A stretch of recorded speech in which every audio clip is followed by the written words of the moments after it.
स्वागत आणि आता एक सविस्तर बातमी आहे। धर्म बदलावा म्हणून छत्रपती संभाजी महाराजांचा छळ झाला आणि पक्ष बदलावा म्हणून माझा छळ झाला असं विधान ठाकरेंच्या पक्षाचे नेते अनिल परबांनी केलं आणि यावरून विधान परिषदेत सत्ताधारी आणि विरोधकांमध्ये जोरदार गदारोळ झाला। सत्ताधाऱ्यांनी आक्रमक पवित्रा घेत अनिल परबांच्या माफीची मागणी केली आणि माझ्यासाठी छत्रपती संभाजीराजे दैवत आहेत असं अनिल परब यांनी यावेळी सांगितलं। संभाजी महाराजांचा विचार वारसा जर कोणी चालवला असेल तर छावा बघा, मला बघा। त्यांना धर्म बदलावा म्हणून त्यांचा छळ झाला, माझा पक्ष बदलावा म्हणून छळ झाला। ईडीची नोटीस, ईडीची कारवाई, सीबीआय, इन्कम टॅक्स, एनआय। 2022 साली शिवसेनेमध्ये उभी फूट पडल्यानंतर पक्ष बदलण्यासाठी आपल्याला कशा पद्धतीने त्रास दिला गेला याबाबतीत ठाकरेंच्या पक्षाचे विधान परिषदेचे आमदार अनिल परबांनी विधान परिषदेत केलेल्या वक्तव्याचे पडसाद विधिमंडळाच्या अधिवेशनात उमटले। विधान परिषदेत या मुद्द्यावरून सत्ताधाऱ्यांनी अनिल परब यांनी माफी मागावी अशी मागणी केली। संभाजी महाराजांची स्वतःची तुलना या ठिकाणी करायला कोण लागून गेले? अनिल परब यांनी महाराष्ट्रातील जनतेची माफी मागितली पाहिजे। श्री परब यांनी माफी मागितली पाहिजे, बोललेले शब्द मागे घेतले पाहिजेत, बिनशर्त माफी मागितली पाहिजे आणि छत्रपती संभाजी महाराजांच्या समाधी स्थळावर जाऊन त्यांच्या समाधी स्थळाजवळ नतमस्तक होऊन त्यांनी नाक घासून छत्रपती संभाजी महाराजांची माफी मागितली पाहिजे। स्वतः लोकांची घरं तोडण्यासाठी हे तक्रारी करतात, केंद्रीय मंत्र्यांना अटक होण्यासाठी यांचा फोन आणि यांचा छळ झालाय।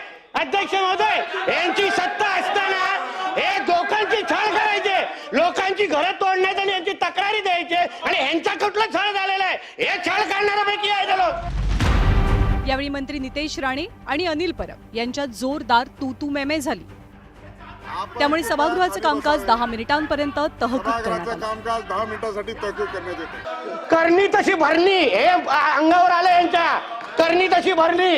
हा नियतीचा खेळ आहे, ह्याला छळ, ह्याचा कोण छळ करणार? अहो कारकुनाचा कोण छळ नाही करत।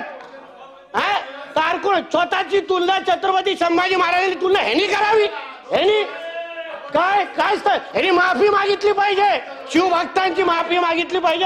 तुम्हाला असं वाटत असेल की मी त्यांचा अपमान केला तर तो आपला अधिकार आहे, ते कामकाजावरनं काढून टाकायचा, परंतु तो आपला अधिकार आहे। कोण उठतंय आणि बोलतंय त्यांच्याबद्दल मग आम्हाला पण बोलावं लागेल। मी त्या संदर्भात डायरेक्शन दिलेले आहेत, आपण म्हणूनच सांगतो सभागृहाच्या मर्यादा या दोन्ही बाजूने सांभाळल्या गेल्या पाहिजेत आणि ते सांभाळून घ्यायची जबाबदारी आपली आहे।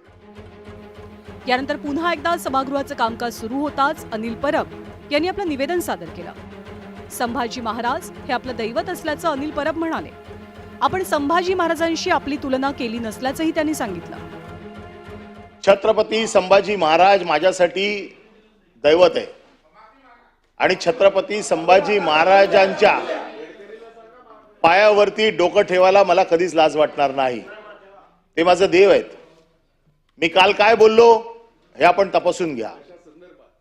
तुम्हाला असं वाटत असेल की मी त्यांचा अपमान केला तर तो आपला अधिकार आहे, ते कामकाजावरनं काढून टाकायचा, परंतु तो आपला अधिकार आहे।